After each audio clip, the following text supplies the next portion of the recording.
우리가 종합적으로 공부하고자 합니다. 주님께서 함께하여 주시옵소서. 성령께서 두루 동행하시고 깨닫게 하시고 믿어지게 하시고 천국을 보는 그러한 시간이 되도록 도와주시옵소서. 감사를 드리며 예수님의 이름으로 기도 올려옵나이다. 아멘. 오늘은 이제 어디 하실 차례냐면요, 역사적 고찰에 대하여서 할 차례입니다. 역사적 고찰. 그래서 이 역사적 고찰은 이 주제 말씀 그대로 역사적으로 이 영계 중간 영역이라는 거죠. 이 중간 영역에 대하여서 어떻게 증명하고 있는가, 또 어떻게 왜곡되어졌는가, 이러한 것을 아주 핵심적인 그런 부분을 이제 우리가 공부를 합니다. 그래서 영계에 천국과 지옥이 있고 영계는 심판대가 있는 중간 영역이 있다는 것을 우리가 지난주에 성경적으로 이제 증명을 했습니다. 예, 그래서 우리 특별히 이 개신교에서는요, 이 영역에 즉 심판대에 대하여서 특별히 교리를 정해놓지 않았어요. 그렇지만 개신교에서 교리로 정해놓지 않았다고 해서 영계가 있는데 없다고 할 수 있는 것도 아니고, 또 하나님의 이 모든 창조물 중에 이 영계는 뺄 수 없는 내용물 중에 하나잖아요. 그래서 기독교 역사를 볼 때 어떤 개신교라고 하는 그런 좁은 견해가 아니라 총 기독교 역사를 볼 때 이 중간 영역이 매우 중요한 교리였다는 걸 알 수가 있어요. 굉장히 중요한 교리입니다. 그래서 이 심판대가 있는 중간 영역에 대한 역사는 그 배경에 보면요, 성경 말씀을 객관적으로 해석하는데 꼭 필요한 참고 자료가 됩니다. 무엇이요? 이 역사적인 이제 자료가. 그래서 우리가 이제 이 오늘 본문에서는 심판대가 있는 영계에 대한 역사적인 사실을 잘 살펴봄으로써 교회사 근거를 정리하고, 교회사 어때요? 교회사 전체를 정리하는 거예요. 사실 오늘 이 공부 되게 중요한 거거든요.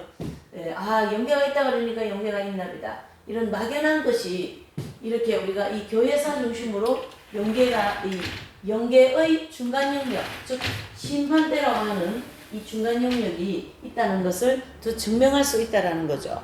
그래서 또 폭넓은 진리를 우리가 깨달을 수 있는 것이죠. 자, 그래서 우리가 첫 번째 보시면요, 용어와 및 의미의 변천 과정이 있어요.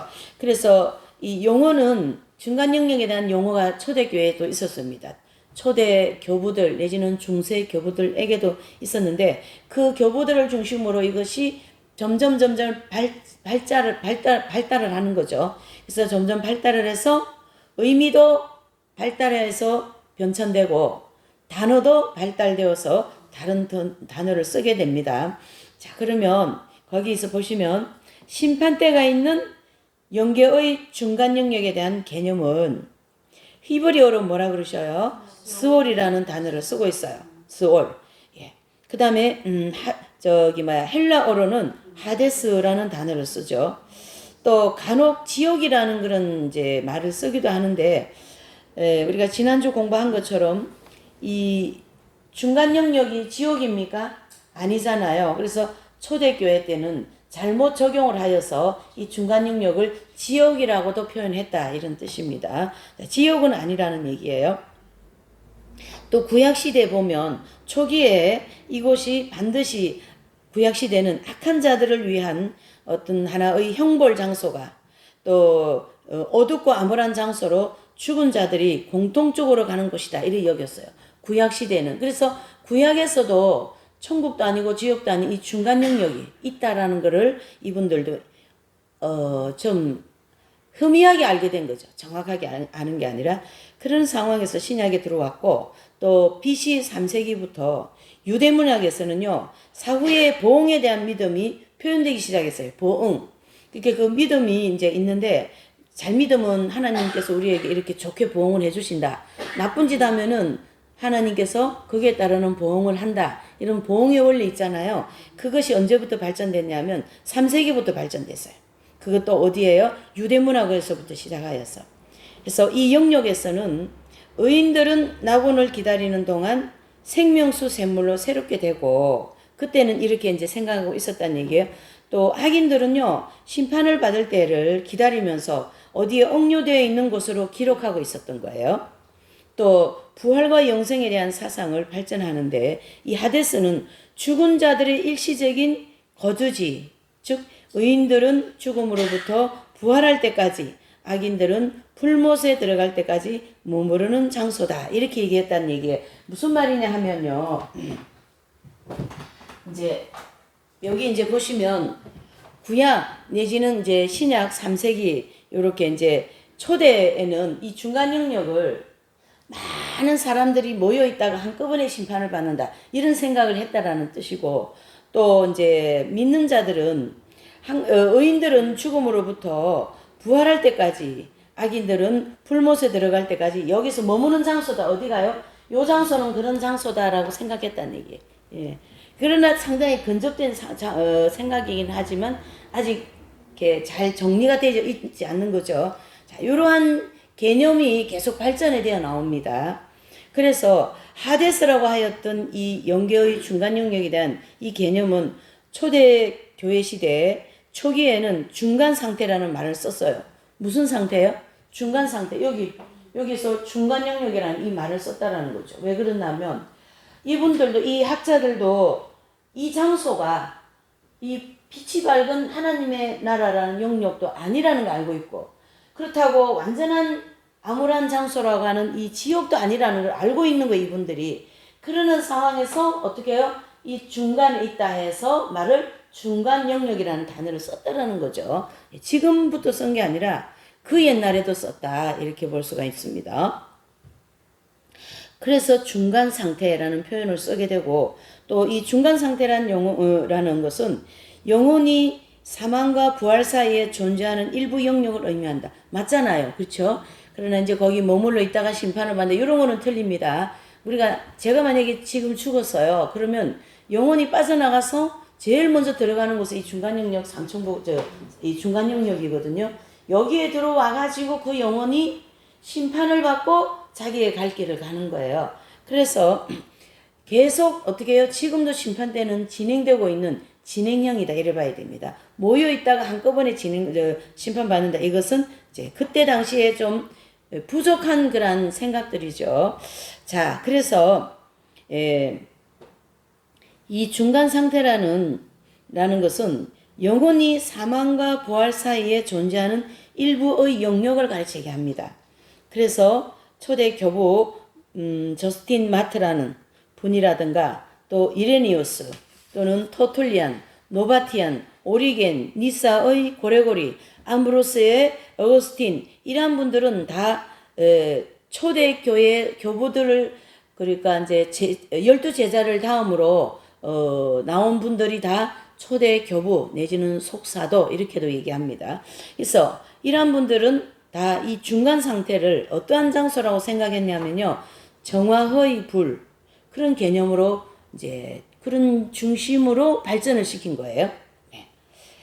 그리고 중세시대에는요, 이 가톨릭 교회가 정화의 불이라는 견해를 기초로 하여서 연옥 사상을 발전시켰어요. 뭘 중심으로 했어요? 정화의 불. 정화라는 말은 뭘 깨끗이 씻긴다라는 뜻이거든요. 여러분, 피정이라는 단어에 무슨 의미가 있는가 아십니까? 피정. 피정은 무슨, 그 단어, 피정이라는 두 글자의 단어는 무슨 뜻을 가지고 있죠? 피정이라는 단어는 사전을 찾아보면 씻는다는 단어를 가지고 있어요. 뜻을 가지고 있어요. 그래서 우리가 피정 간다, 피정한다, 그러면은 영적으로 씻는다라는 거예요. 그래서 회개한다, 또 행실을 깨끗이 한다, 그런 영적인 수련을 한다, 이런 뜻이잖아요. 그래서 개신교에서는 수련해 간다, 아니면은 수련원이다, 이런 단어를 쓰는데, 가톨릭에서는 피정이라는 단어를 쓰죠. 그건 다 뭐죠? 수련 또는 그 피정, 이것은 우리 신심을 씻고 또 우리 행실을 씻고 자기를 돌아보고 하는 그러한 영혼을 씻는 시간들이다, 이렇게 볼 수가 있는 거예요. 해서 이 중간 영역에 대한 내용도 중세 시대는요, 정화라는 그런 개념을 가지고 있다. 정화는 뭡니까? 씻는다는 개념을 가지고 있다, 이런 뜻이 되는 거죠. 예. 그래서 악인의 영혼은 지옥으로 가고, 또 천국에는 의인들만 갈 수 있는데 대부분의 성자들과 순교자들은 이러한 은혜를 입은 소수에 포함되어 있습니다. 해서 성자들과 이 이제 순교자들은 이곳을 통과하지 않고 바로 들어갑니다. 어디로요? 천국으로. 그래서 직천국이라는 단어를 쓰기도 하죠. 해서 천국으로 직접 들어갈 수 있는 의인들과 지옥으로 들어가는 불신자들 가운데 포함되지 않는 사람들은 남아있는 죄의 정도에 따라서 어떻게 해요? 길고 짧은 동안에 정화의 불 가운데서 죄로부터 깨끗함을 받아야 한다고 가르쳤습니다. 얼마나 정확하게 교부들이 알고 있냔 말이죠. 예. 자, 이런 사상을 가지고 발전을 시켰다 이런 뜻입니다. 대표적으로 종교개혁자 누굽니까? 마틴 루터 역시 이 연옥에 대한 교리를 분명하게 믿고 있었고 그것을 이 마틴 루터는 뭐라고 얘기했냐면요. 제3처소다 이래 얘기했어요. 마틴 루터가 가톨릭을 수도자로서 그 당시에 15세기잖아요. 마틴 루터가 왜 종교개혁을 나는 종교개혁을 해야 되겠다. 나는 개혁자다. 그렇게 해서 개혁을 한 게 아니에요. 실제 마틴 루터의 심령은 분명히 천국은 믿음으로 간다고 성경에 되어 있는데 왜 자꾸 행위를 강조하고 또 무릎으로다가 어떤 계단을 많이 올라가면서 그런 자기 공로로 천국 가는 것으로 자꾸 교회에서 가르치냐. 그거는 아니라는 것을 계속 이분이 의문을 가지고 또 의문을 가지고 그거에 따라는 이 성경을 중심으로 믿음으로 구원받는다라는 것을 이제 계속 반론을 했던 거예요. 그 반론이 가톨릭 교리에 맥히질 않았어요, 그 당시. 그래서 이분이 거기서 뛰쳐나온 거예요. 어떤 개혁을 하려고 뛰쳐나온 것이 아니라 자신도 무릎에 피가 날 정도로 계단을 막 올라가면서 주님께 그 대도 이런 걸 드렸어요. 근데 마음에는 평안이 없는 거예요. 이거는 아니다. 그것으로 구원받는 것은 아니잖아요. 그래서 가톨릭 루터의 마음속에 하나님께서 계속 그런 마음을 주신 거예요. 왜? 아니라고 생각하고 있는 사람이기 때문에. 그래서 거기서 뛰쳐나와서 이제 믿음으로 구원받을 수 있다. 또 말씀과 믿음과 성령이라고 하는 세 가지의 슬로건을 가지고 이분이 이제 그 가톨릭의 그 당시 이제 교황청에 반론을 했어요. 그러니까 루터는 교황청 가톨릭의 교리와 맞지 않으니까 이는 뭐라요? 이단이다. 이렇게 됐던 거죠. 그래서 루터를 잡으려 막 가고 그랬어요. 그 당시는 이제 종교 그 재판장이 있었습니다. 그래서 그 종교 재판장에서 루터를 세워놓고 이건 잘못되었다. 이걸 증거할 거냐 안 할 거냐 해서 그걸 거부하면은 화형을 당하는 거예요. 그래서 그 당시는 종교 재판을 통하여 화형을 굉장히 많이 시켰거든요. 그래서 루터가 도망을 갔어요. 그래서 아주 그 믿음이 좋은 친구 집에서 숨어가지고 루터가 이제 이런 교리를 만들어내면서 세워진 이제 기독교가 마틴 루터 프로테스탄트 개신교가 생긴 거예요. 이런 어떤 과정을 통하여서 그런 일이 생긴 거지.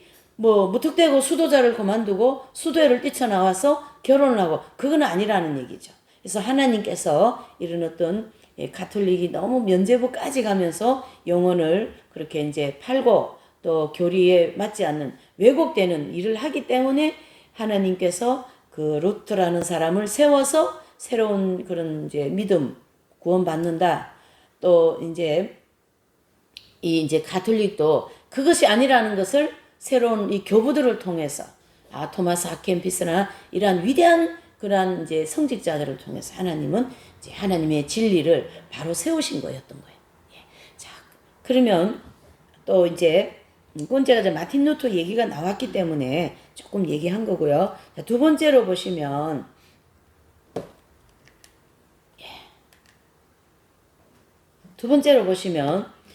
거기 이제 중간 영역에 대한 역사적 발달 과정이 나오죠. 중간 영역에 대한 역사적 발달 과정. 자, 교부 시대의 전기. 이 교부 시대의 전기 때는 이렇게 알고 있었습니다. 이 영계의 중간 영역에 대해서 영계의 중간 영역에 대한 사상은 교부 시대에 들어와서 정화하는 불에 대한 그 개념을 중심으로 계속 발전시키기 시작했어요. 이 시기의 대표적인 인물은 알렉산드리아의 클레멘트와 오리겐이에요. 그래서 알렉산드리아에 있는 클레멘트라는 이 위대한 교부는 다 그 당시 학자들이거든요. 이 학자와 오리겐도 그 시대의 사람입니다. 그래서 이분들은요, 정화하는 불이 징계나 형벌보다 교정과 교육의 그 목적이 있다. 이렇게 얘기를 했습니다. 맞잖아요. 그렇죠. 그래서 하나님의 모든 징계는 인간의 구원을 위한 것이라는 개념을 가지고 있었어요. 그러니까 확실한 구원론을 가지고 있었던 거죠. 누가요? 클레멘트라든가 오리겐이란 이제 교부들은요. 또 AD 150년에서 215년에 활동한 분인데요. 클레멘트라는 이분은 이생과 내세에서 두 가지의 범주의 죄인들과 두 가지의 범주의 징계를 구분하여 가르쳤던 교부입니다. 이분은. 그래서 이 세상에서 교정 가능한 죄인들이 받는 징계는 무슨 적이라고요? 교육적이다 그랬습니다. 그렇잖아요. 우리가 좀 삐뚤어진 인격, 또 잘못되어진 생각, 하나님 중심적이지 않는 그런 마음들의 이런 교정을 봐야 된다. 그래서 이분들은 어떤 교육적이다. 그래서 그런 걸 교육하여서 바로 잡는다. 이런 뜻이고요. 또 불신자들은요, 구원을 받지 못한 죄인들이 받는 징벌은 형벌적이다. 그랬습니다. 그래서 예수님을 믿지 않는 것이 하나의 죄거든요. 믿음이 없는 것은 죄입니다, 여러분. 그래서 믿는 자에게 복이 있으리라. 그 말씀이 성경에는 너무 많습니다. 왜 그래요? 믿어야 뭐가 일이 되니까. 그래서 예수님의 복음서에 보면 믿음으로만 할 수 있는 메시지가 꽉 찼어요. 믿음이 없이는 되지 않는 일이 되지 않아요. 그 일들은 주님의 말씀. 그래서 믿을 때 기적이 일어나고 믿지 않을 때는 기적이 안 일어나는 거예요. 이해가 되시죠? 이 믿음이라는 개념을 우리가 새롭게 해야 됩니다. 해서 이런 형벌적이다라고 가르쳤고, 또 내세에서 두 가지의 불이 존재합니다. 내세에는 불이 두 가지가 있는데 하나의 불은 교정이 불가능한 자들에게 삼키고 태우는 불 그랬어요. 뭐라고요? 삼키고 태우는 불. 바로 히브리서 12장 29절에 나오는 말씀인데요. 이 삼키고 태우는 불, 이 불은 불신자들에게 해당되는 불이죠. 그리고 그 불을 또 한 가지의 불은 불을 통하여 금을 불 속에 확 넣어가지고 다 녹여요. 녹이면 여러분 그 불을 타는 동안 이 금에 있는 모든 그 불순물이죠. 그게 싹 다 빠지고 노란 황금, 반짝반짝한 황금만 나오는 거죠. 그게 바로 뭘까요? 그것이 100% 금이라는 거죠. 바로 이런 정화의 불을 통하여서 우리의 믿음을 100% 믿음으로 만들어 주시겠다라는 그런 어떤 하나의 불이 있다는 얘기예요. 그래서 두 가지의 불은 하나는 지옥 가서 고통받는 불이고 하나는 우리를 깨끗하게 하는 그런 정화의 불이다. 이렇게 얘기할 수 있고요. 또 거기 성경에도 나와 있습니다. 잠언서 17장 3절에 보면 풀무불이라는 말이 나옵니다. 말씀이. 그래서 이 풀무불은 교정이 가능한 자들에게 불순물을 제거하는 불이다. 이래 보시면 되고요. 그리고 클레멘트는요. 교정이 가능한 죄인들의 영혼이 들어가는 정화의 불은 감각적이고 영적인 불이다. 이렇게도 가르쳤습니다. 누가요? 클레멘트라는 사람이. 자, 이렇게 해서 우리가 교부들의 사상을 다 지금 깨고 있는 거예요, 여러분. 참 옹골진 공부인 것 같아요. 제가 하면서도 이거 아무 데나 가서도 쉽게 배울 수 있는 공부가 아닌데 이런 생각이 제가 들어가는 거예요. 자, 185년에서 254년 사이에는 오리게라는 교부가 이제 활동을 했는데요. 이 오리게는 이 세상을 떠난 모든 성도들이 정화의 불을 통과하는데 의인들이 이 불을 통과하는 것은 뭐라고 그래요? 불세례라고 가르쳤고, 또 오리게는 모든 사람들이 전적으로 무죄한 인간은 없으므로 의인들까지도 불을 통과해야 된다라고 생각을 했습니다. 의인들은요, 일순간에 불을 통과해 낙원으로 이르는 반면에 죄인들은 이제 그 불은 죄인들에게 해당되는 불은 마지막 날 세세토록 그들을 불살이라라고 가르쳤어요. 그리고 정화하는 불은요, 영혼을 무겁게 하는 납, 그렇죠? 그 정화하는 불은 영혼을 무겁게 하는 납과 같은 뭐라고요? 불순물을 순수한 점검으로 만든다. 이게 지금 클레멘트라든가 이런 오리게니 이런 분들이 사상이 지금 같아요, 틀려요? 같잖아요. 그렇지. 이런 하나의 사상이 발전해 오면서 연옥교리가 정리되었다 이래 볼 수가 있는 거잖아요. 그러니까 이 이제 오리겐도 납과 같은 불순물을 순수하게 만드는 점검으로 만든다. 어떤 불은요, 그 정화하는 불은 그런 불이다. 그러니까 우리의 죄악성과 정욕을 정화하는 불이다. 연단의 불이다. 이래 보셔야 되는 거예요. 네. 이곳에서 성도들은 지상에서 겪었던 모든 것에 대하여서 새롭게 가르침을 받는 것이고, 또 정화하는 이 과정에서 예수님의 사제 온총을 의지하면서 참여하는 의지가 단련되어 바르게 되고, 그 다음 단계는 교육받는 장소로 올라가게 됩니다. 그래서 모든 교육이 끝나면 천국에 이르게 된다라고 가르쳤어요. 누가요? 이 오리게는 더 많이 지금 클리멘트보다 더 많이 발전되었죠. 교리 자체가. 또한 그는 참회를 통하여 점진적인 정화의 과정을 통과하는 것으로 보았다. 참회는 뭡니까? 바로 회개잖아요. 그 불 가운데서 연단을 받으면서 우리가 회개하면서 우리의 죄악성과 정욕에 쩌들어 있는 이 죄인이 정화되어서 의인이 된다. 이렇게 보셔야 되는데, 그것을 하는 장소가 이 중간 영역이다. 그러한 뜻이 되는 거죠. 자, 그러면은 시간이 조금 지나서 354년에서 430년 간에 이제 거기 이제 활동하였던 교부 시대의 후기. 그래서 이 어거스틴 성자는요, 교부 시대의 후기에 활동한 분이에요. 300년 이후에 시작했으니까. 해서 이 어거스틴은요, 정화의 불에 대한 구체적으로 진리를 정돈한 분입니다. 그래서 불경건한 자들, 즉 불신자들은요, 곧장 지옥으로 떨어지기 때문에 정화하는 불을 통과하는 기회를 얻지 못하지만, 순교자들과 성인들은 아주 가벼운 죄를 지었더라도 즉시 천국에 간다.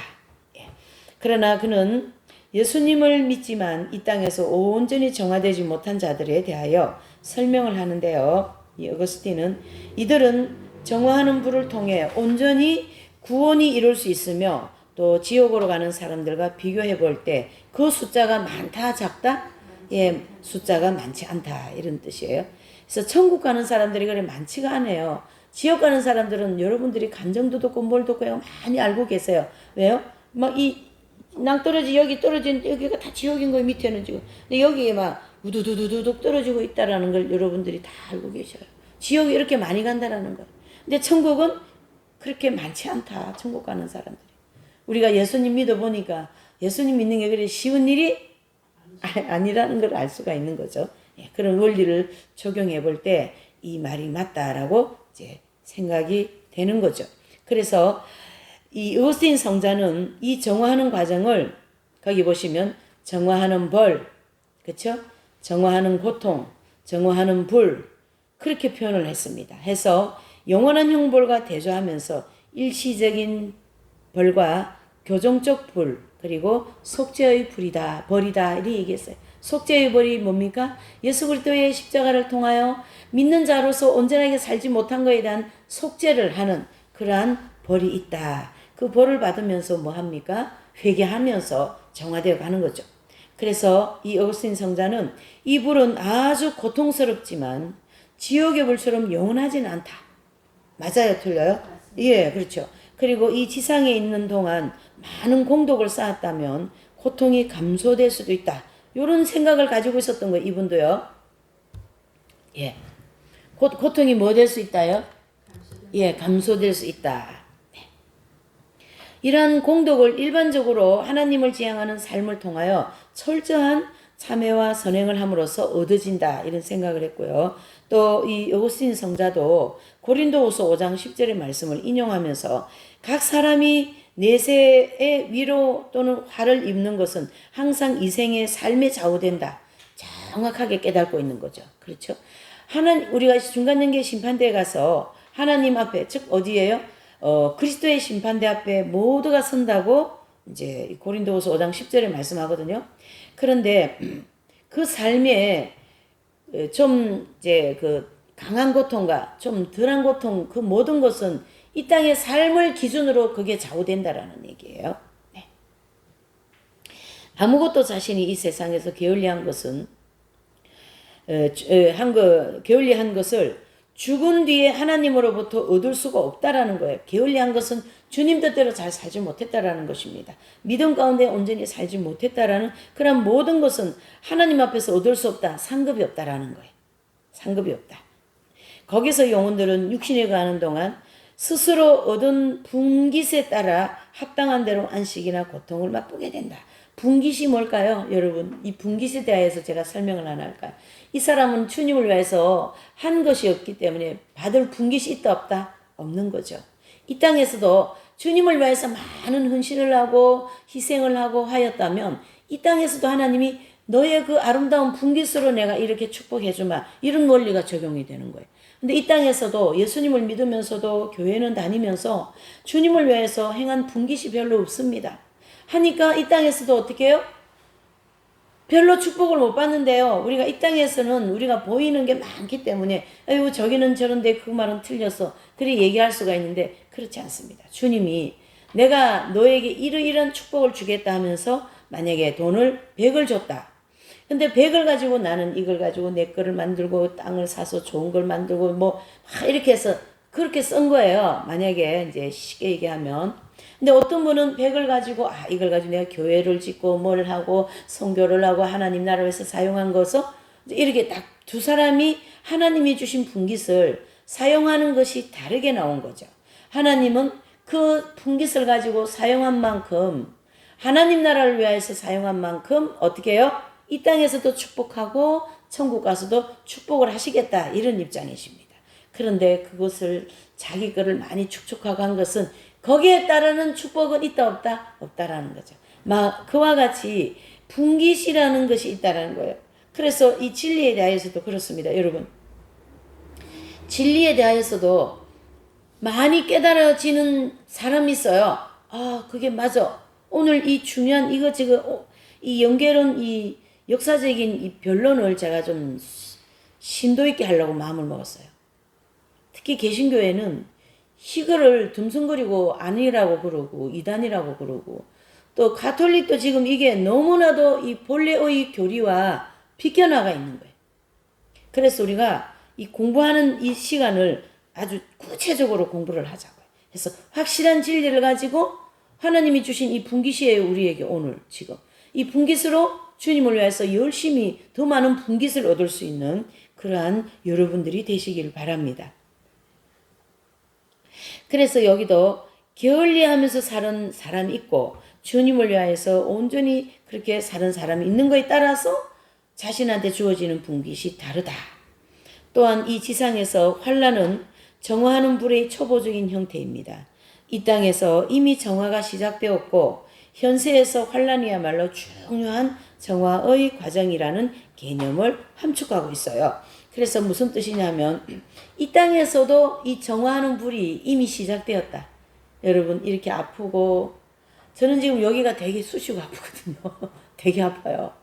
쑤시고 아프고 결리고 막 암 걸리고 뭐 병 오고 다 많이 아프잖아요. 이것은 하나의 우리가 죄에 대한 심판이라고 생각을 하셔야 돼요. 그래서 열심히 회개하고 주님 용서해 주시라고 회개하고 그러면은요 주님께서 다 치료해 주시고 용서하여 주시고 하신다라는 겁니다. 그래서 이 지금 우리가 보이는 이 물질계는 눈에 보이는 연단받는 장소다 이래 보십니다. 눈에 보이는 연단받는 장소 상층부라고 보시면 돼요. 제가 우리 어머니가 99년도 6월달 돌아가셨는데 제가 이렇게 어머니 돌아가시기 한 3개월 전에는 극심하게 아프시더라고요. 그래서 하나님이 이렇게 눕지를 못하게 해요. 이 배가 물이 이렇게 차가지고. 근데 이상하게요. 변명도 없었어요. 그런데 앉아서 3개월을 버티게 하셔요. 그래서 앉아가지고 너무 고통스러우니까 뒤로 이렇게 벌러덩 넘어졌는데요. 기둥에 받쳐 여기 머리가 터지기도 하고 막 그랬어요. 한 3개월을. 그러는 과정에서 또 막 어머니가 그러시더라고요. 막 마귀도 오고 천사도 오고 막 아주 영적으로도 난리도 아닌 거예요. 그러는 상황에서 이제 마귀가 와서 또 막 속살거리면 막 마귀하고 또 얘기도 하고 천사가 오가지고 막 예수님 피만 의지하세요. 회개하세요. 용서하십니다. 그러면은 아멘 아멘 하고 하여튼 앉아 계시는데 제가 이렇게 보니까요. 연계가 따로 없어요. 중간 연계가 따로 없어요. 거기 지금 중간 연계인 거예요.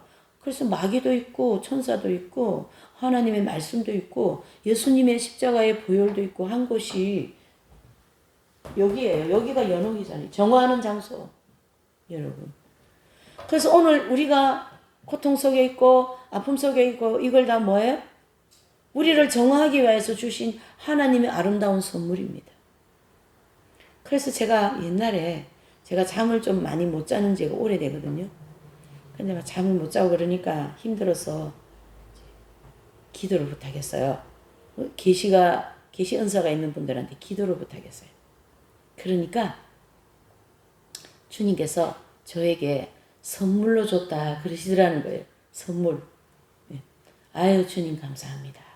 이런 뭔가 고난이 몸에 좀 있어야 돼요. 그래야 영적으로 깨어있는 것이죠. 쬐끄마한 고통도 있어야 됩니다. 너무 몸이 안 아픈 것도 좋은 게 아니에요. 조금씩 아프면서 아버지. 그래야 저 아버지도 찾고 말이죠. 주요도 찾고. 예. 그래서 그 고난은 우리 믿는 자들에게는 사실은 축복의 통로예요. 한 번은 제가 귀에 자꾸 막 똑똑 소리가 나는 거예요. 그래서 우리는 이제 이런 계시 보는 사역자들이 옆에 많이 있어가지고 기도를 부탁했어요. 그러니까 마귀가 제 귀에다가 망치로다가 톡톡 치고 있는 거예요. 네. 지금은 안 나요. 이제 마귀 떠났겠지. 네. 이렇게. 이러한 모든 하나님이 주신 우리의 고통을 우리는 그런 영적으로 접목해서 물론 병원도 가시고 하시지만 병원 가도 아프잖아요. 그렇죠? 그러한 모든 고난을 그러한 원리로 이 정화하는 불로다가 생각해야 된다. 이렇게 볼 수가 있는 거죠. 그래서 이 어거스틴 성자도 현세에서 환란이야말로 중요한 정화의 과정이다. 현세가 어디입니까? 지금 오늘 우리가 살아가는 모든 환경이 어디라고요? 현세잖아요. 우리에게 주어지는 모든 이 정화하는 불은 우리에게 어떻게 이미 임해졌다 이렇게 볼 수가 있는 것이고요. 그러므로 내세에서 정화하는 불을 빨리 통과하기 위해서 현세의 삶에서 신앙과 행위를 일치시켜야 된다. 무슨 뜻입니까? 주님, 우리가 말과 행실이 일치되어야 되고, 그렇죠? 그러니까 마음속으로 언짢아하고 맞지 않고, 예, 지난 주일 제가 설교한 것처럼 마음에 매여 있고 묶여 있고, 예, 그런 거 빨리빨리 풀으시고 이해하시고 또 용서해 주시고, 예, 그 사람이 나를 용서 안 하는 건 관계할 필요 없어요. 내가 해, 나는 심판대 앞에 있다 생각을 해야 돼요.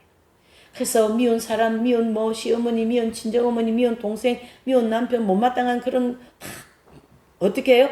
회개하는 그런 우리는 현세를 살아야 된다. 이래 보셔야 되는 거죠.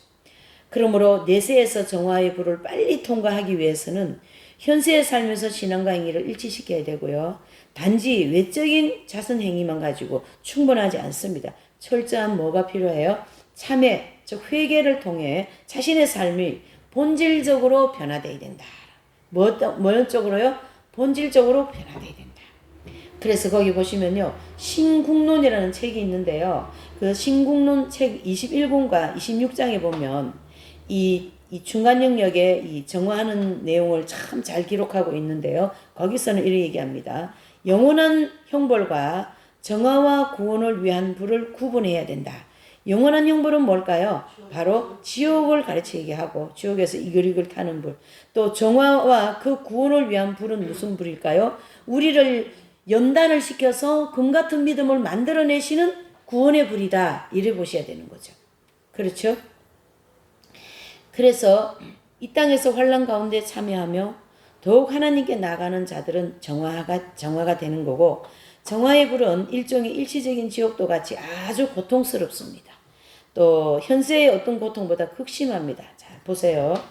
이 어거스틴 성자가 얼마나 진리를 정확하게 깨닫고 있냐 하면 우리가 이 중간연계 상층부에서 연다는요. 여기는 지옥을 방불케 한다. 이렇게 볼 수가 있습니다.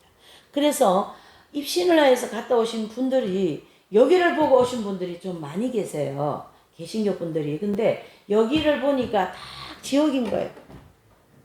장로님이 거기 계시고 목회자가 거기 계시고 내가 막 존경했던 목회자가 거기서 막 그냥 고통 가운데 뱀이 칭칭 감고 있고 말이지 위에는 호랑이고 아래는 사람인 거예요. 그런 모습이 있더라는 거예요. 그러니까 위에는 내가 아는 장로님 얼굴인데 밑에는 보니까 뭐죠? 사람을 하고 있다는 거예요. 그러니까 얼마나 괴물같이 보이겠어요. 위에는 호랑이고 아래는 사람 다리를 하고 있는 것은 이 땅에 있으면서 굉장히 포악스럽게 살았다는 뜻이에요. 포악한 죄성이 뭐죠? 호랑이잖아요. 그러니까 포악한 죄는 많이 짓고 뭐 남편, 아내에게, 아이들에게 뭐 세상에 살면서 혈기도 많이 부리고 자기 고집대로 하고 뭐 악한 말도 많이 쓰고 언어도 너무 거칠고 말이죠. 그런 분들이 많이 계시거든요. 목회자도 마찬가지예요. 예. 뭐 신부도 마찬가지예요. 그런 모든 수도자도 다 마찬가지입니다. 행한 만큼 그 벌이 주어지는데 거기에서 그런 모습을 하고 있으면서 이분이 지옥을 내가 보고 왔다. 그 장로님이 지옥 갔다고 계속 얘기하는 거예요. 그긴 지옥이 아니라 여기를 가르치는 거예요. 여기를. 잘 들으셔야 돼요. 네. 그래서 괴로움을 절망적인 고통이 아닙니다. 그 고통 속에 있는 것은 절망이 아니라 뭡니까? 구원의 불이기 때문에 희망이 있는 거죠. 예. 그래서 철이나 유리를 불에 녹여 불순물을 제거해서 순수하게 만드는 것처럼 우리를 시험과 환난 속에서 연단받는 의지로 하나님을 향하여 온전히 바뀌어가는 과정이라는 거예요. 그래서 우리가 연단에 대해서 굉장히 큰 축복이라고 생각을 하고 살아야 됩니다. 또 어거스틴은요, 이 신국론 26장에 보면 이런 말을 또 인용했습니다.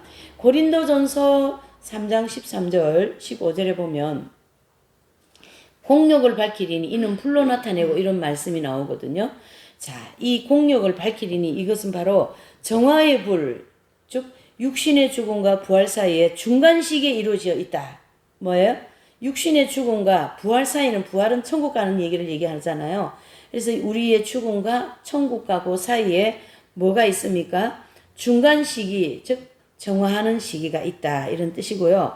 영원한 저주를 받거나 또 정화하는 불에 의해서 구원받는 것은요, 인간의 태도에 달려있다. 인간의 태도라는 말은 바로 인간의 믿음에 달려있다는 얘기죠. 예. 그리고 믿음대로 잘 행한 사람은 이 불이 조금 빨리 통과한다든가, 그렇죠? 그러나 이 주님에 대한 믿음이 정말 없고 자중심적으로 자기 생각대로 살아간 그런 사람에는 이 정화의 불이 너무너무 고통스럽습니다. 그래서 여러분, 우리가 이걸 자세히 공부함으로 해서 이 땅에서 조금이라도 정화되는 데 신앙생활을 주력해야 되는 거예요. 믿음 생활이 거기에 초점이 되어 있어야 된다. 그리고 영원한 저주를 받거나 정화하는 불에 의해 구원받는 것은요, 인간의 태도에 달려있다. 바로 우리의 믿음에 달려있다는 뜻이고, 그 기준은 각 사람이 자기의 삶을 세운 기초의 본질이 있어요. 그게 바로 믿음의 기초가 되지 않겠어요? 또 만일 기초이신 그리스도보다 육신적 쾌락을 좋아한다면 이는 저주에 이를 것이다.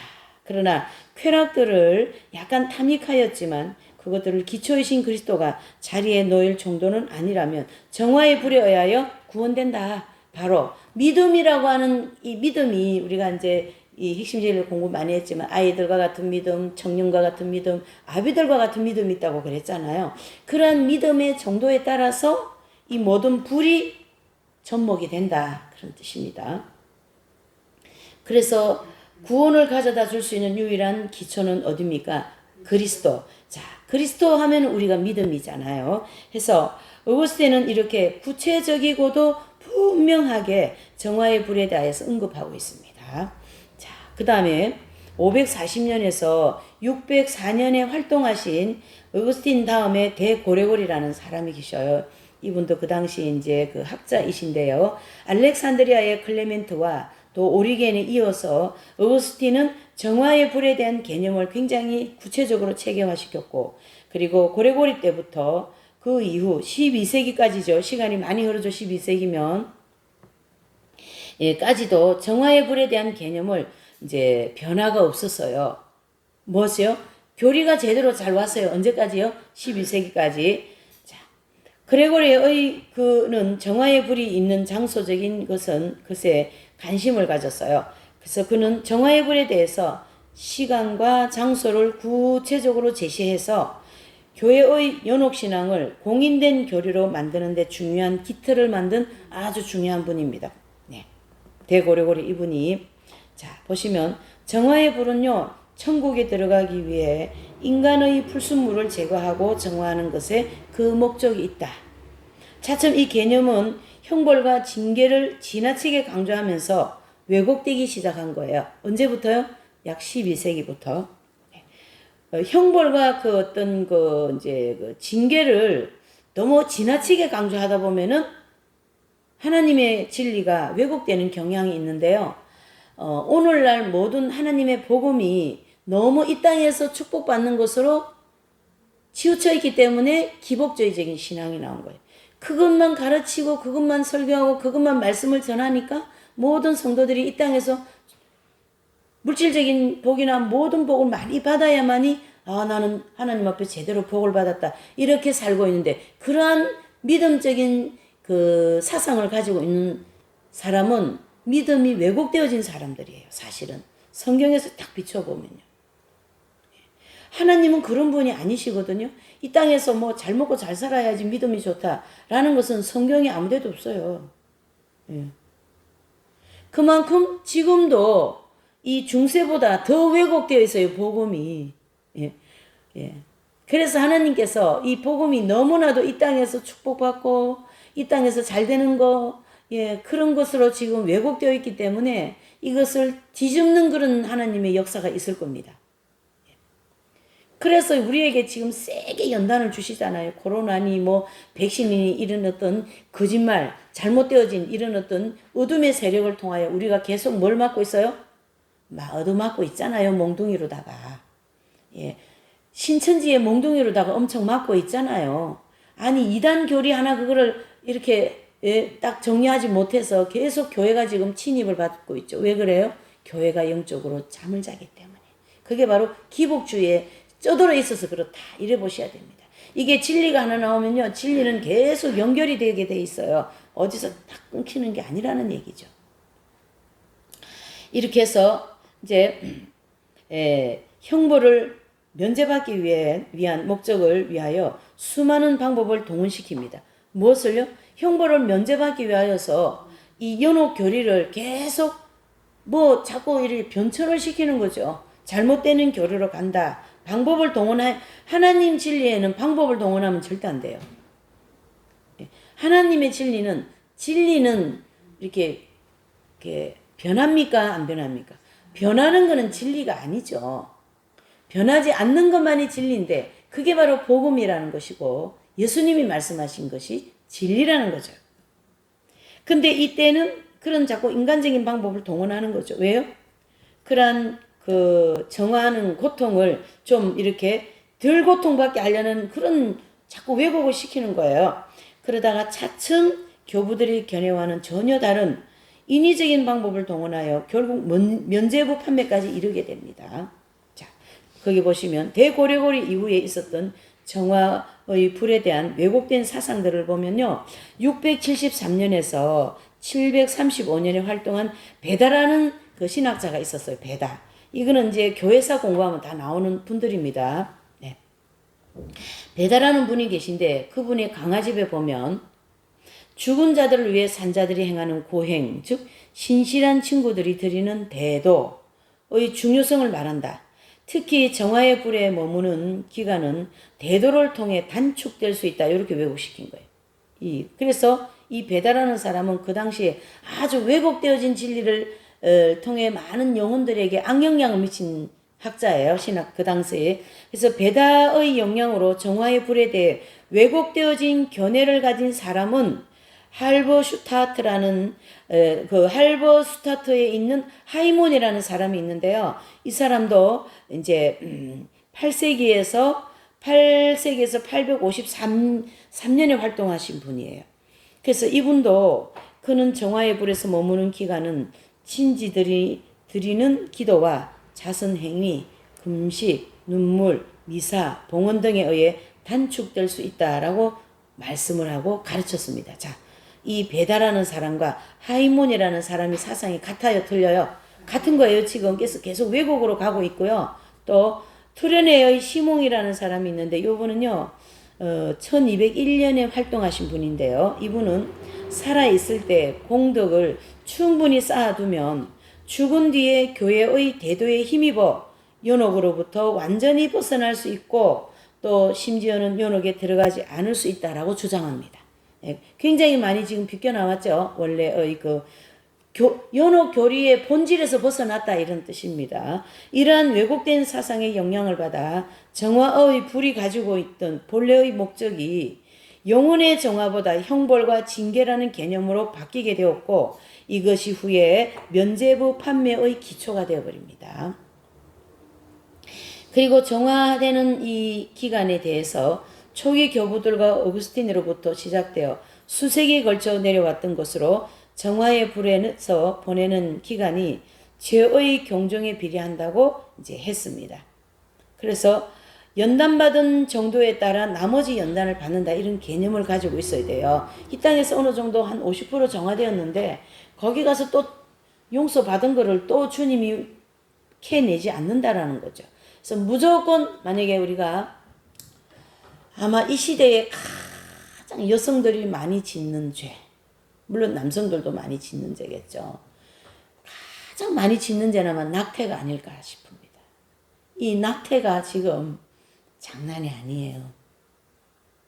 그만큼 정조의 개념이 없어졌고 이 모든 것이 다 완전히 땅바닥에 떨어졌기 때문에 심판을 자초하는 그런 시대에 우리가 살아가는데요.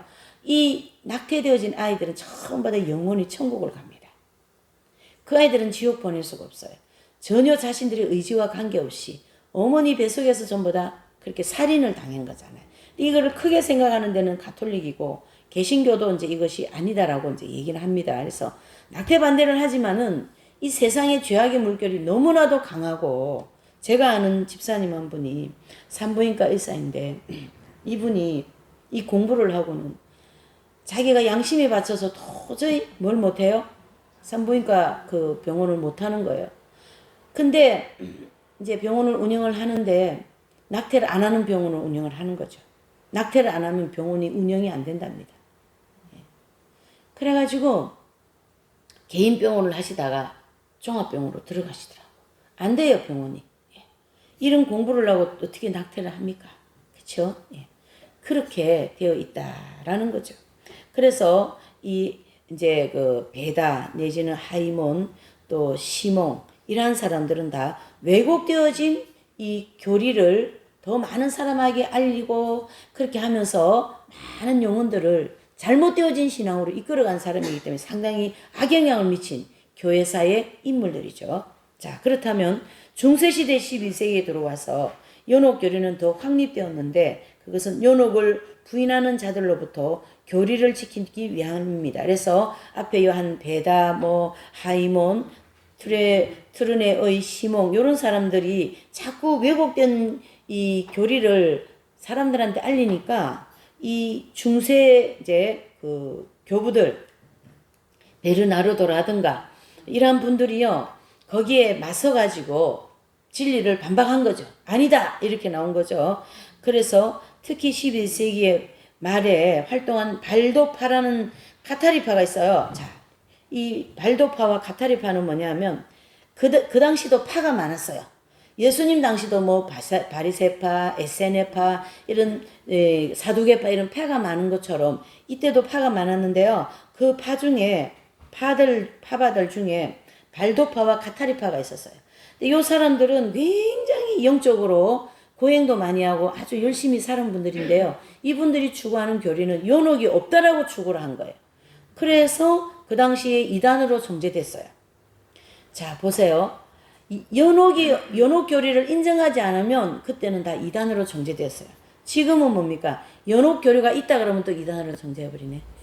이렇게 돼 있어요. 이렇게 인간 세상은 참 교리를 굉장히 많이 왜곡을 시키는데 그렇지 않습니다. 이 연옥은 그리스도의 심판대에 해당되는 곳이기 때문에 반드시 있다 이렇게 보셔야 됩니다. 만약에 연옥이라는 것을 단어를 연옥을 쓰지 말고 중간연계 상층부 연단받는 장소가 있다. 그러면 고린도후서 5장 10절의 말씀이 접목이 되고 성립이 되게 돼 있어요. 모든 무릎이 모든 혀가 그 앞에서 직구하리라. 직구를 뭐 천국 가서 하는 거예요? 지옥 가서 하는 거예요? 이미 다 직구받고 심판받고 천국 갔는데. 직구하고 잘못했다는 걸 하고 지옥 갔는데. 그러니까 거기가 어디다냐면 이 중간 영역이라는 거예요. 그게 바로 로마서 14장 또 고린도서 5장 10절의 말씀을 그렇게 인용을 해 주신 거죠. 그래서 이 발도파와 가타리파는 그 당시에 이단으로 정죄되어 버립니다.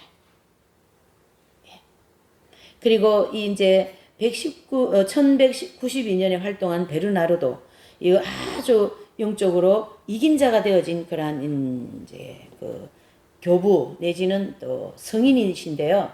이분은 발도파에 반대하여 육신을 벗어난 영혼들이 갈 곳은 세 곳이 있다고 이분은 이제 가르쳤어요. 어디입니까? 온전히 정화된 성도들은 천국에 들어가고 더 많이 발전되었죠. 또 두 번째로는 천국은 완전히 악하게 된 자들이 들어간다. 지옥은 또 연옥은 완전히 선하지도 않고 악하지도 않은 성도들이 천국에 들어가기 위하여 정화되는 장소가 있다. 이렇게 정확하게 가르치는 거죠. 그러니까 이 베르나르도 이런 분들은 어떻게 해요? 또 토마스 아퀴나스 이런 분들은 이 발도파와 카타리파에 대면하여서 진리를 변론한 거죠. 예, 변증한 거죠. 변증. 그래서 아니다. 당신들을 얘기하는 건 틀렸다. 연옥은 반드시 있고 거기는 정화하는 장소이고 선하지도 않고 악하지도 않은 성도들이 누굽니까? 아직 완전히 정화되지 않은 사람들을 가르치게 하는 거잖아요. 그렇게 우리가 정리를 해야 되는 거죠. 해서 거기 보시면 13세기 스콜라 철학에 의해 연옥 사상이 정착되어서 마침내 제2차 리옹 공의회가 있었어요. 그 리옹 공의회는 1274년에 교회가 연옥을 공식적으로 인정하게 됩니다. 그리고 13세기의 대표적인 신학자라고 할 수 있는 토마스 아퀴나스 아시잖아요. 예, 이분은 1225년에서 1274년에 활동하신 분인데요. 이분은 연옥을 부인하는 자들은 신의 뜻을 거스르는 자들이다. 이렇게까지 강력하게 얘기했습니다. 그래서 잘못이며 신앙으로부터 멀어지게 합니다. 해서 성도가 정결케 되지 않고는 영광을 얻을 수 없다. 왜냐하면 부정한 것은 계시록 22장 14절에 보면 그 두루마기를 빠는 자들이 복이 있다 그랬어요. 이 계시록 22장 14절은 그 두루마기가 뭐냐면 자기의 모든 죄에 지배받은 행실들을 빨아야만이 천국 갈 수 있다. 그런 뜻이 되는 거죠. 그러므로 정결케 하는 이 이제 역사는 사후에 여전히 남게 된다. 그 사후에 남게 되는 장소가 바로 연단받는 장소를 가르치게 하는 거죠. 우리가 이 땅에서 온전히 정결하게 되지 못한다면 사후에 반드시 정결케 되어야 되고 이것이야말로 정화의 장소가 존재하는 이유 중에 가장 중요한 이유가 되는 거죠. 정화하는 장소, 이 자리는 왜 존재하냐는 얘기죠. 여기 연단받는 장소 여기는 왜 존재합니까? 우리를 정화시키기 위한 장소로 존재한다. 자, 그래서 이러한 견해와 더불어서 연옥에 있는 자들을 위하여 중보기도를 하거나 아니면 공력을 쌓는 일이 강조되고 또 13세기에는 연옥이 신학적인 차원에서 확고한 진리가 이제 자리를 잡은 거죠. 그게 이제 해서 결국은 연옥 교리는 1274년 리옹 공의회와 또 1439년 프로렌스 공의회에서 정식 신조로 선포되었고 1548년에 트렌트 공의회에서 완전히 승인되어 버렸습니다. 그래서 이 트렌트 공의회에서 승인되어진 이 교리를 지금의 가톨릭에서 가르치는데 좀 제대로 안 가르치시는 것 같아. 제가 이렇게 얘기를 들어보면 연옥 얘기를 별로 안 한다라는 얘기예요. 연옥 얘기를 많이 하셔서 그래서 제가 단테신곡 연옥편을 많이 보시라는 거예요. 천국은 뭐 우리가 아름다운 거 다 알잖아요. 가보지는 않았지만 지옥은 가면 안 된다는 거 알잖아요.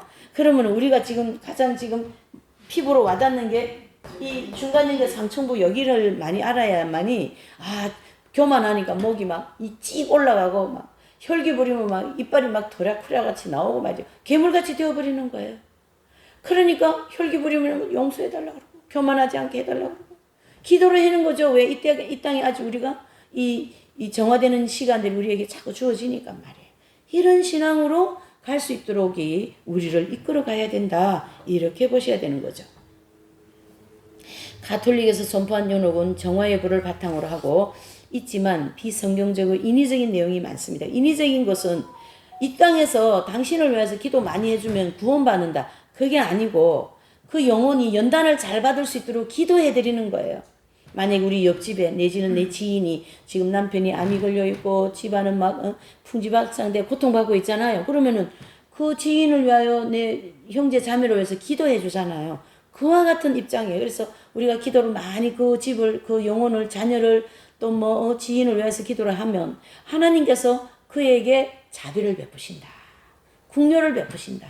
이런 입장에서 연단도 잘 받고 회개도 잘하서 천국 가지 않을까요? 그리고 그 집에도 그런 중보기도를 통하여 죽을 사람도 살리시고 이런 어떤 그들을 정화되고 그런 환난에서 좀 잘 통과될 수 있도록 기도를 하는 거지. 이 기도를 했기 때문에 거기에서 구원받지 못할 사람도 구원받는다. 이렇게 가르쳐버리면 안 된다는 얘기예요. 그래서 가톨릭에는 지금도 죽은 자들을 위해서 기도를 합니다. 예. 많이 기도해 주세요. 왜 그러냐면 내가 아는 분 내지는 영혼의 그 연옥에 있는 영혼들이 이 땅에서 많은 기도를 통하여 그 영혼들이 하나님의 자비로 그래서 연단을 잘 받고 천국 갈 수 있는 은총이 임해지는 거거든요. 자, 그래서 프로렌스 트렌트 공의회에서는 지상에 있는 신자들이 내세의 정화의 불을 통과하고 있는 영혼의 고통을 단축 혹은 경감시키기 위해 대원을 통해 그들을 효과적으로 도울 수 있다는 교리를 인정했어요. 결국 이러한 사상을 기반으로 면죄부가 판매되기 시작합니다. 왜 그러냐 하면 당신이 기도를 많이 하고 이 종이 한 장을 사면 당신 형제가 어머니가 천국에서 구원받아 이렇게 가르치는 거예요. 구원은 아니잖아요. 그렇죠? 구원받은 영혼이 이미 여기를 갔어요. 상충부회를. 그러면 여기는 다 구원받은 영혼들만 가는 곳이기 때문에 여기서 주님 저는 이제 이런 공부를 했기 때문에 아무개가 돌아가셨어요. 그럼 아버지 아무개 집사님 아무개 권사님 그 연단 받는 장소에서 회개 열심히 하고 주님의 은총으로 열심히 연단 받아 정화되어 천국 가게 해주세요. 주님의 품에 속히 안기게 해주세요. 그렇게 기도해요. 그래서 이제 이 공부를 이제 하신 목사님이시고 또 이걸 가르치시고 또 이제 교수님이셨어요. 우리 신학교에. 근데 이제 그분이 간암으로 해서 돌아가셨어요. 근데요, 이건 참고예요. 참고. 이 공부를 하고 지식을 가지고 있으니까 빨리 연단받아 천국 가 계신 거예요. 연단이 빠른 거예요. 왜? 아니까 내가 이 땅에서 포악했었구나, 이 땅에서 교만했구나, 이 땅에서 음란했구나, 이 땅에서 내가 그걸 아니까 빨리 연단받고 회개하고 하면서 천국을 가신 거예요. 그게 이제 기도하는 분들이 이렇게 계시 같은 게 있잖아요.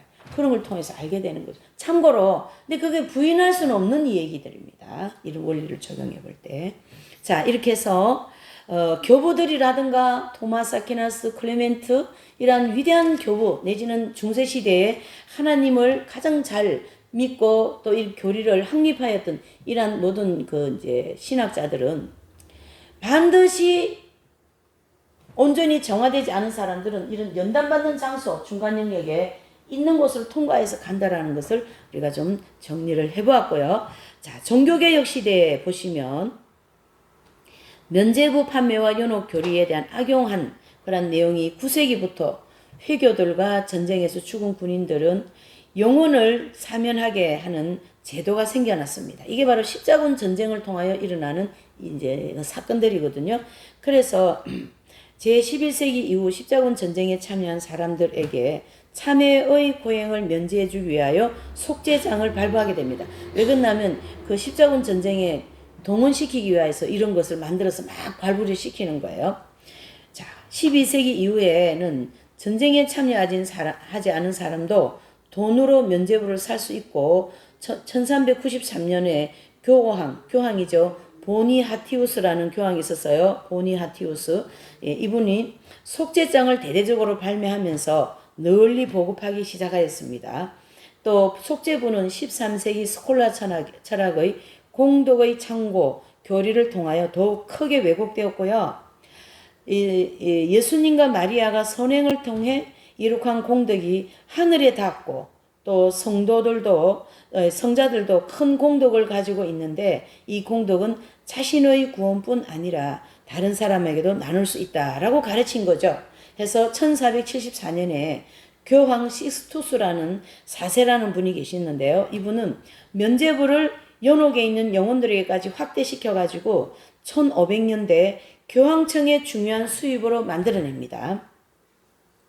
그 당시 고위 성직자들은요, 이 면죄부를 통해서 많은 부를 축적하여서 굉장히 사치스러운 생활을 하였습니다. 자, 그런데요, 요거 조금 이제 현실하고 좀 접목을 해보면 지금도 그렇습니다. 지금도 그렇기 때문에 하나님의 심판이 상당히 많이 가까워져 있어요. 이 중세의 타락한 모습이 지금도 그 모습을 가지고 있어요. 성직자들한테. 교회 같으면 목회자들이 부를 너무 많이 가지고 있고, 또 가톨릭 같으면은 이 교황부터 시작한 부를 너무 많이 가지고 있습니다.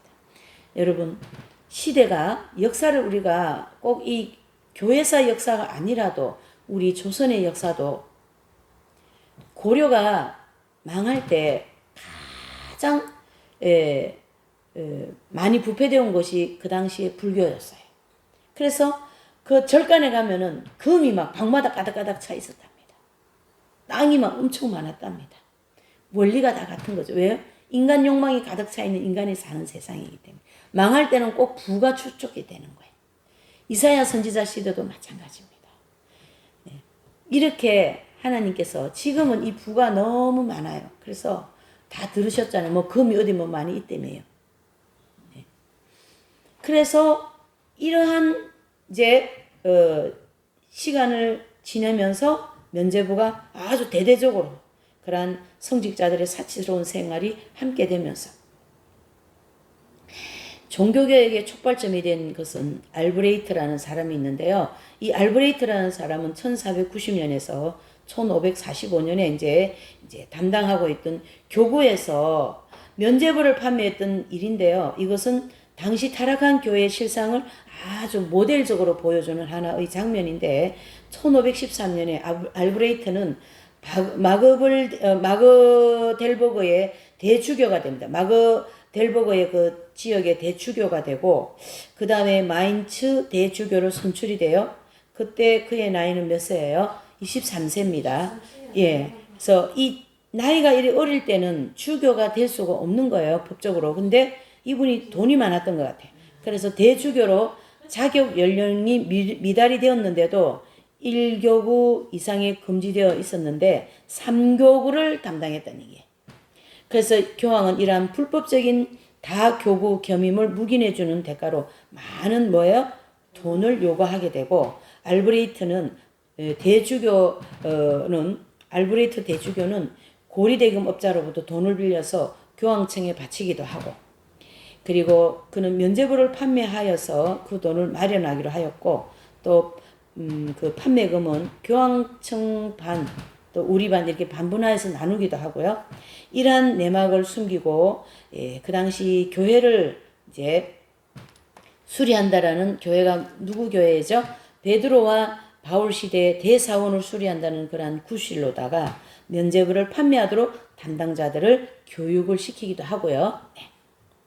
또 당시의 판매책은 도미니칸 수도자인 테치엘이라는 분이 나오는데요. 이 1465년, 1519년 이때 이분이 활동한 분인데 그는 뛰어난 웅변술을 가지고 있었어요. 상당히 이 은변이 좋았던 것 같아요. 그래서 신도들의 마음을 공포심으로 막 불러일으키기 위해서 연옥과 지옥에서 받는 그런 형벌에 대하여 굉장히 많이 강조합니다. 또 이 면죄부를 이제 사면 과거의 모든 지은 죄도 물론이고 앞으로 지을 모든 죄도 용서받는다. 이렇게 가르친 거예요. 엄청나게 많이 왜곡시켰죠. 이렇게. 네. 그래서 연옥에 있는 영혼들까지도 구원받을 수 있다고 막 설교를 하는 거죠.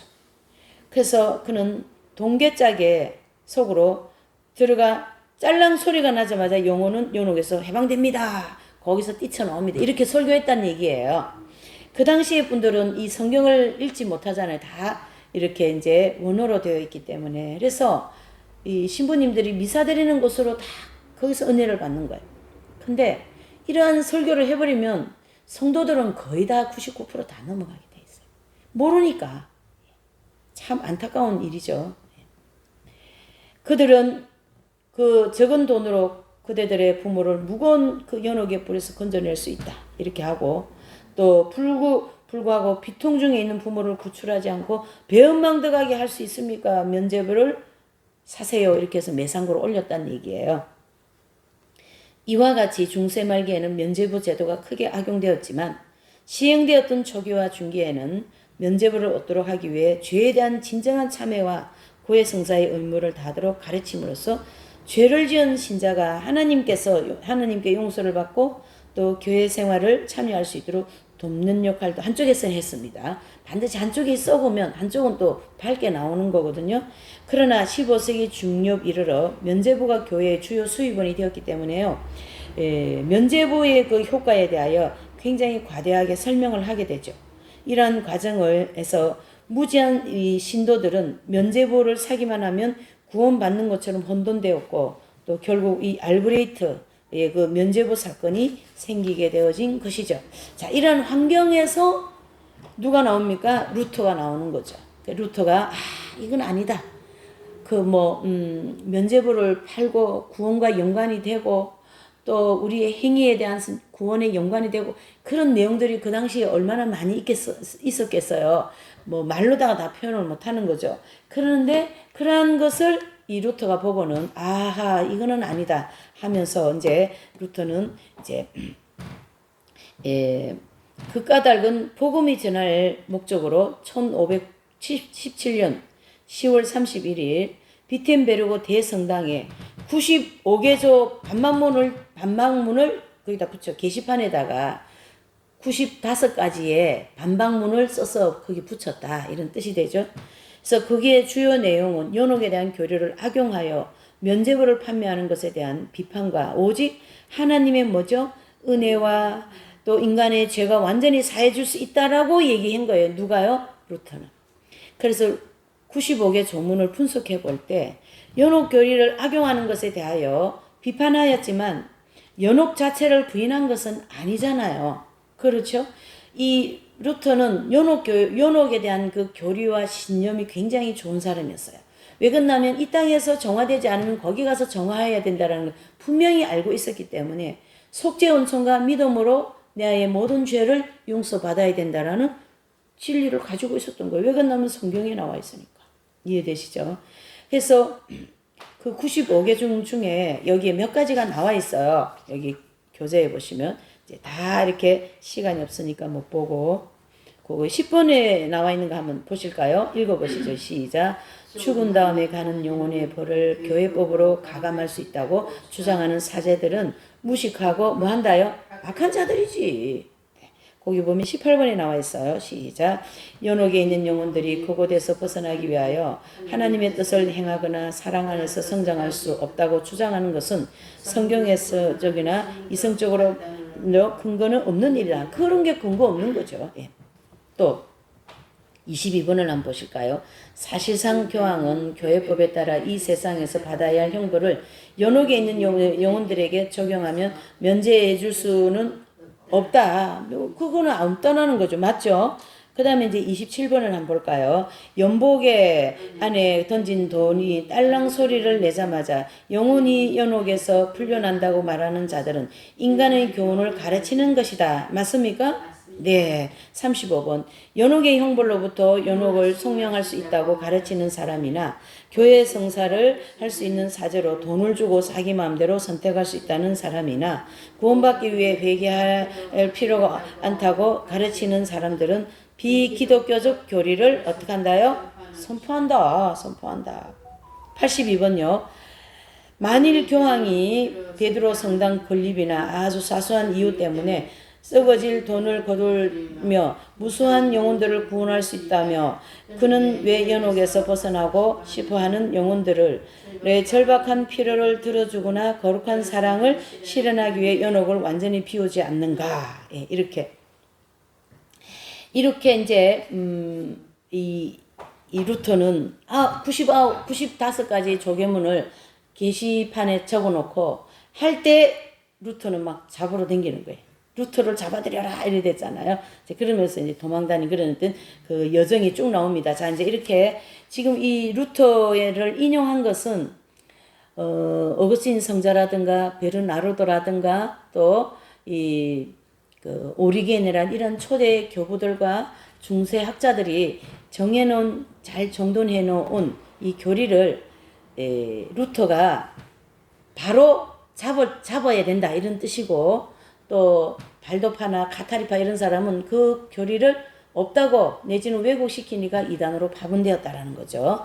그것이 잘못되었다고 얘기한 거지 연옥이 없다라고 얘기한 것은 아니다라는 거예요. 그래서 우리가 서로 잘 이해를 해야 돼요. 그래서 어떤 분들은 루터를 이단으로 보고 계시거든요. 루터는 이단이 아니고 잘못되어진 교리를 반박한 것 뿐이죠. 이렇게 바로 이해를 해야 되겠습니다. 자, 종교개혁의 영향은 우리가 앞에서 조금 살펴본 것처럼 연옥 교리는 타락한 교리로 말미암아 악용되었던 경우가 있었지만 많은 성도들로 하여금 연옥을 통과하지 않고 이 세상에 사는 동안 정결케 되어 직접 천국에 들어갈 수 있도록 각성시키는 그런 어떤 역할을 했고, 또 중세기 프랜시스나 도미니코 보나멘토라 또 이제 그 토마스 아퀴나스 이런 많은 성자들이 배출되었어요. 자, 이 연옥 교리로 인하여 굉장히 많이 교회가 어두워져 있는 가톨릭 15세기 그 시대에 잘 들으셔야 돼요. 그 시대에 십자가에 의한 성자라든가, 그렇죠? 또 스페인의 아빌라의 데레사, 또 빌리포 네리 신부님, 또 영신수론을 쓴 영신수론을 책을 쓰신 분 누구시죠? 그분도 그 색이 나왔어요. 그런 분들은 가톨릭이 가장 깜깜하고 어두울 때 가장 밝은 빛으로 살아면서 성인이 됐다라는 거죠. 그래서 가톨릭 자체를 욕을 할 게 아니고 개신교 자체를 욕을 할 게 아니라 잘못되어진 것을 우리가 어떻게 해야 돼요? 지적을 하고 그건 잘못되었다. 우리가 잘 믿어야 된다. 이런 얘기를 할 줄 아는 우리의 안목과 믿음이 필요할 줄 믿습니다. 네. 그래서 거기 보시면 로마 교황청의 타락을 비롯하여 당시의 교회와 정치 경제의 그 타락한 모습을 볼 때 종교개혁은 꼭 필요한 것이었고요. 이 개혁운동은 오직 뭐죠? 성경, 오직 은혜, 오직 믿음이라고 하는 이 슬로건을 가지고 개신교 신앙의 기초를 다지게 되었고요. 또 가톨릭 교회가 내적으로 새롭게 될 수 있는 계기가 되었습니다. 이와 같은 긍정적인 측면과 함께 부정적인 영향도 굉장히 많이 가져왔고, 기독교는 가톨릭과 개신교로 크게 이렇게 나누게 되었고요. 이 나누게 된 것도 누구 때문입니까? 솔직히 죄 많은 인생들 때문이잖아요. 하나님은 나누는 걸 싫어하세요. 하나님은 하나 되는 걸 좋아하는데 그렇게 많이 나누어져 부패되니까 루터는 오직 믿음, 오직 성경, 오직 은혜로 구원받는다라는 것이 맞잖아요. 그것을 가톨릭에서 받아들이지 않았어요. 그래서 그걸 중심으로 세워진 교회가 개신교였었던 거예요. 우리 인간 세상이 우리가 만든 거지 하나님이 만든 건 아니에요. 그러나 하나님은 이런 우리 인간의 부족하고 연약함을 인정하셔가지고 거기도 영적으로 새롭게 만들어주시고, 또 개신교도 새롭게 하여서 천국에 구원받은 성도들을 다 하나님이 채우시는 역할을 하게 하셨다. 이렇게 보셔야 되는 거예요. 자, 거기도 나오죠. 그러나 이 심판대가 있는 영계의 중간 영역에 대한 진리는 성경적인 것이며 초대교회로부터 내려온 전통적인 교리로서 현재에도 수많은 영계의 체험자들 의해 증거되고 있습니다. 또 종교개혁자를 할지라도 마틴 루터가 95개 조문을 볼 때 연옥에 대한 교리를 전혀 부인하지 않았습니다. 그리고 연옥에 대한 교리가 악용되었다는 거 할지라도 영계의 성도들을 정화하는 영역이 있다는 사실을 부인하는 것은 마치 구더기가 말이죠. 된장을 먹으려고 하는데 구더기가 많으니까 이 된장을 다 갖다 버릴 거예요? 아니면 구더기만 건져낼 겁니까? 어떻게 해요? 구더기를 건져내고 된장을 먹어야 되잖아요. 와 같이 가톨릭이라고 하는 된장이, 구더기는 잘못되어진 왜곡되어진 교리잖아요. 그거를 구더기를 건져내고 그 영양가 많은 된장을 먹어야죠. 아멘이십니까? 와 같은 하나님께서 원리로 교회를 더 새롭게 하였다. 이래 보셔야 됩니다. 자, 성도들이 정결케 되지 않고 무조건 복음만 믿으면 천국에 즉시 들어간다라는 그런 사상이 성화되기를 간절히 사모하고 또 어둡고 부패한 이 세상에서 무엇과 무엇을요? 빛과 소금의 역할을 해야 되는 성도들이 기복주의적으로 물들어서 세상적인 축복만 추구하고 세속화되어진 결과를 가져왔습니다. 아까 제가 좀 전에 얘기했잖아요. 너무 하나님의 복음, 예수 그리스도의 복음을 이 땅에서 복받는 것으로 너무 많이 폄하를 시켜가지고 이렇게 기복주의적인 그때와 지금이나 다를 바가 없습니다. 따라서 교회는 믿음 만능주의, 또 무슨 주의입니까? 기복주의, 물랑주의, 그러한 것이 팽배하게 되었고 이 심판대가 있는 중간 영역에 대한 진리는 우리 성도들이 세속에 물들지 않고 주님의 형상을 바르게 닮아서 건전한 신앙생활을 하는데 꼭 필요한 진리다라는 얘기죠. 그래서 오늘 우리 이 공부의 내용은 심판대는 반드시 있는 거예요. 그리고 심판대가 없다고 얘기하는 데는 오히려 카타리파와 발도파가 이단으로 정제된 것처럼 이 심판대에 대하여서 그리고 심판대도 있지만 너무 기복주의적인 신앙으로 우리가 이제 신앙생활이 많이 이렇게 치우쳐 있고 젖어 있기 때문에 모두가 다 휴고된다 그래도 그게 고지 느끼는 거예요.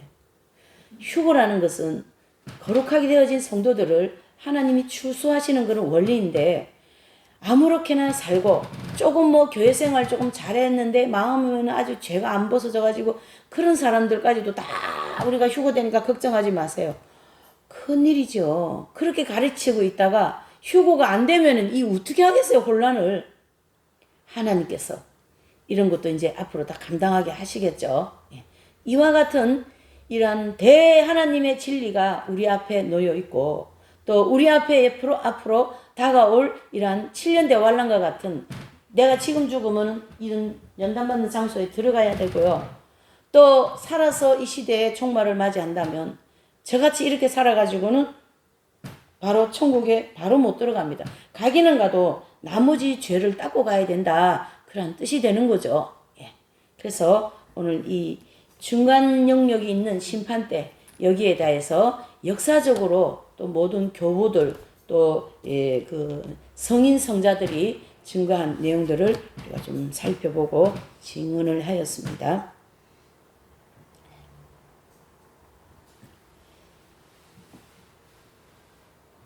우리 복음 성가를 보시는데요. 거기 이제 128장이에요. 128장. 구주 예수 그리스도. 오직 예수 아니겠습니까? 그렇죠. 오직 예수, 오직 믿음. 오직 또 뭡니까? 네, 은혜로.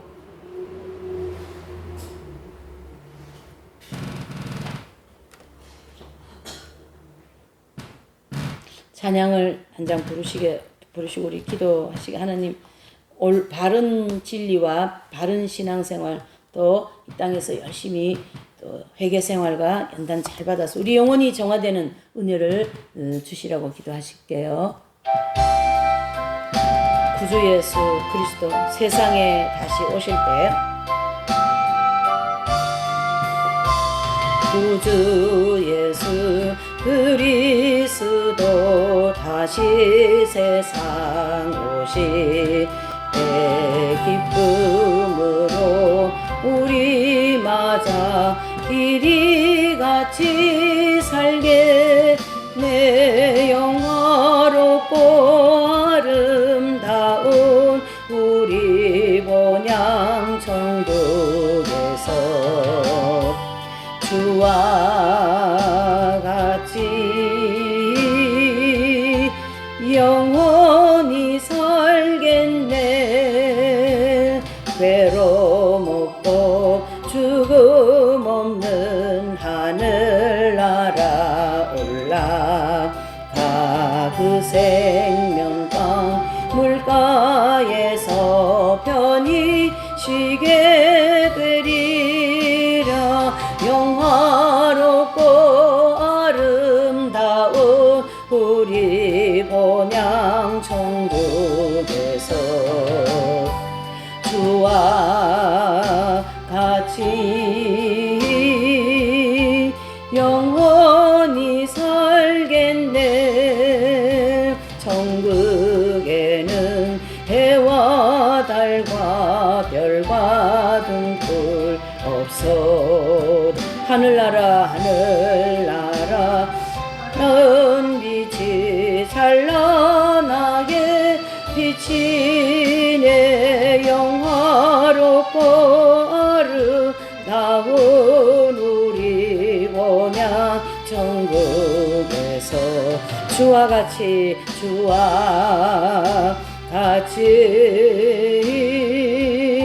영원히 살겠네. 밝고 맑은 성전에 맑고 맑은 성전 안에 쉴 새 없이 들리는 검은 고와 노래소리 귀하고 묘하다. 영화롭고 아름다운 우리 본향 천국에서 주와 같이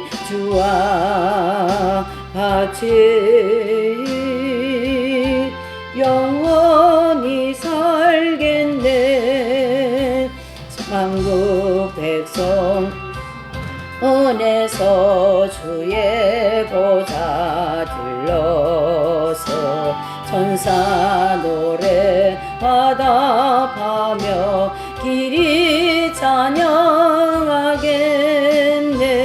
영화롭고 아름다운 우리 본향 천국에서 주와 같이 영원히 살겠네. 우리 주님 이름을 한번 부르시고 주님이여 이 땅에서 새롭게 살 수 있도록 도와주시라고 기도합니다. 주님